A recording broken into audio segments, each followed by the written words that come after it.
এবার একটা প্রশ্ন করি, জবাব দেন। এই সত্য বাংলাদেশে, আমাদের দেশে বুদ্ধিজীবীর দল আছে না নাই? বড় বড় মোষ, বাম্পারের মতো মোষ বুদ্ধিজীবী আছে না? কথা কানে আছে না নাই? এরা কেমন বুদ্ধিজীবী শোনেন।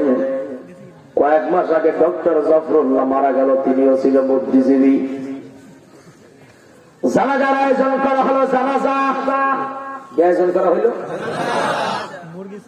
জানাজা, জানাজা কি নামাজ?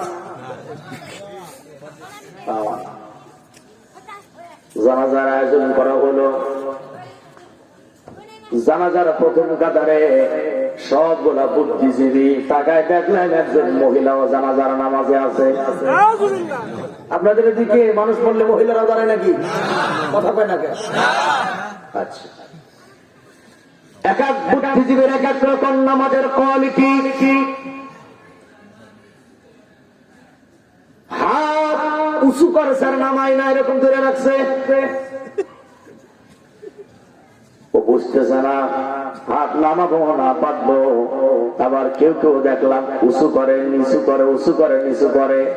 তার মানে হলো 30টা বছর ভার্সিটির বারান্দায় ঘোরাফেরা করার পরে মানুষ মরে গেলে যারা জানাজা পড়তে পারে না, ওই শালারা কোনদিন বুদ্ধিজীবী হতে পারে না।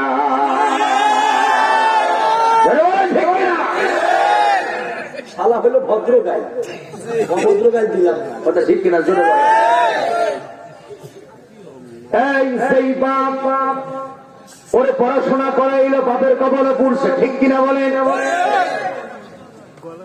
আর আপনি তাকেই দেখেন, আমার দেশের নুরানি মাদ্রাসার 10 বছরের বাচ্চা, 11-12 বছরের বাচ্চা জুম্মার নামাজ পড়াইতে পারে, ঈদের নামাজ পড়াইতে পারে, মানুষ মরে গেলে জানাজাও পড়াইতে পারে। জোরে বলেন ঠিক কিনা? বুদ্ধিজীবী এরা হতে পারে না। আল্লাহ বলেন বুদ্ধিমান হইল তারা, কোরআন শুনে হিদায়াত পায় গেল যারা। সুতরাং কোরআন শুনতে যারা অবহেলা করে তারা হচ্ছে বোকা। তারা কি বলেন? তারা কি? আর আপনি কোরআনকে কেন শুনবেন না? কেন শুনবেন না? আল্লাহ বলেন যাদাতুহুম ঈমানাও ওয়া আলা রাব্বিহিম ইয়াতাওয়াক্কালুন। যখন কোন মুমিনের সামনে কোরআন তেলাওয়াত করা হয়, আল্লাহ বলেন মুমিন বান্দা কোরআন শুনে যতক্ষণ ঈমান বাড়তে থাকে ততক্ষণ। ওটা কি মান্নত করেছিস? সুবহানাল্লাহ পাওয়া যাবে না, বলে বলো না সুবহানাল্লাহ। উত্তর দেন কোরআন শুনলে কি বাড়ে? এই 6 জনে, বাকিরা কোন দলের লোক? আবার বলেন কোরআন শুনলে কি বাড়ে? কিন্তু ইমান নষ্ট হওয়ার জিনিস বাংলাদেশে আছে। শিরোনাম বলে যায়, মনে রাখবা আল্লাহর পয়গম্বর বলেন আল গিনা ইউবিতুন নিফাকি ফিল কলব।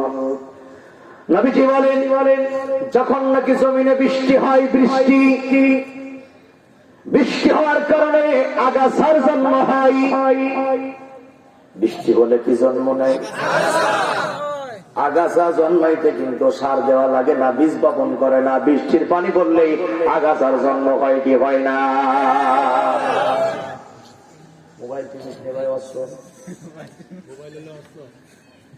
আল্লাহ রাসূল বলেন ঠিক কোন মানুষ যদি গান শোনার জন্য গানের প্যান্ডেলে যায়, গানের মজলিসে যায়, তার আগে জানতে চায় অত ইউনিয়ন থানার মধ্যে গান বাজনার আয়োজন মাঝে মধ্যে হয় কি হয় না?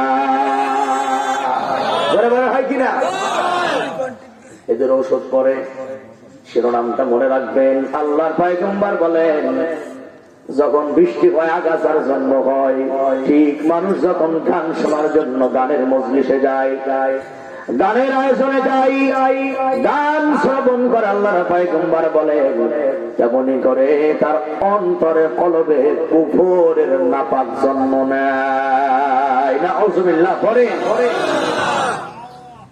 গান শুনলে অন্তরে কিসের নাপাক জন্ম নেয়? কুফরে নাপাক। বলেন না, কিসের নাপাক? আর যদি কেউ কুফরি করে মারা যায়, যদি কেউ কুফরি করে তওবা ছাড়া মারা যায়, আল্লাহ পাক তার সম্পর্কে বলেন ইন্নাল্লাযীনা কাফারু ওয়া মাতু ওয়া হুম কুফফারুন উলাইকা আলাইহিম লা'নাতুল্লাহি ওয়াল মালাইকাতি ওয়ান নাসি আজমাইন। কথাকার আল্লাহ, ভালো করে বোঝেন কথাকার। আল্লাহ বলেন যারা কুফরি করে, যদি বান্দা কাফের অবস্থায় মৃত্যুবরণ করে, আল্লাহ বলেন যদি কাফের অবস্থায় মারা যায় তওবা করল না, কি অবস্থায় মারা গেল? কি হইল না কবলে? আল্লাহ বলেন ওই ব্যক্তির উপর আমি আল্লাহর অভিশাপ, নাউযুবিল্লাহ, সমস্ত ফেরেশতাদের অভিশাপ, সমগ্র মানুষের অভিশাপ, আল্লাহর অভিশাপ, ফেরেশতার অভিশাপ, মানুষের অভিশাপ, এই অভিশাপ নিয়ে যারা মারা যাবে তারা তো বিনা হিসাবে আল্লাহর জান্নাতে চলে যাবে। কথা বলা লাগবে, কোথায় যাবে তারা? বলেন কোথায় যাবে?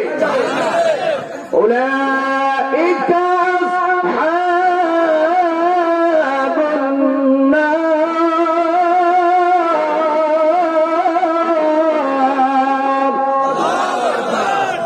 এরাই হলো জাহান্নামের অধিবাসী।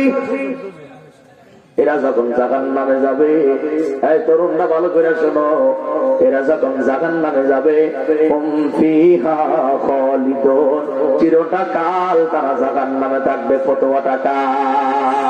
বলেন ফতোয়াটা।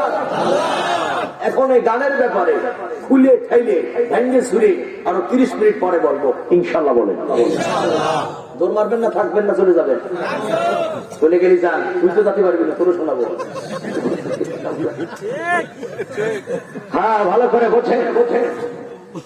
যখন আসছে এলাকায় রোগের ওষুধ গুলা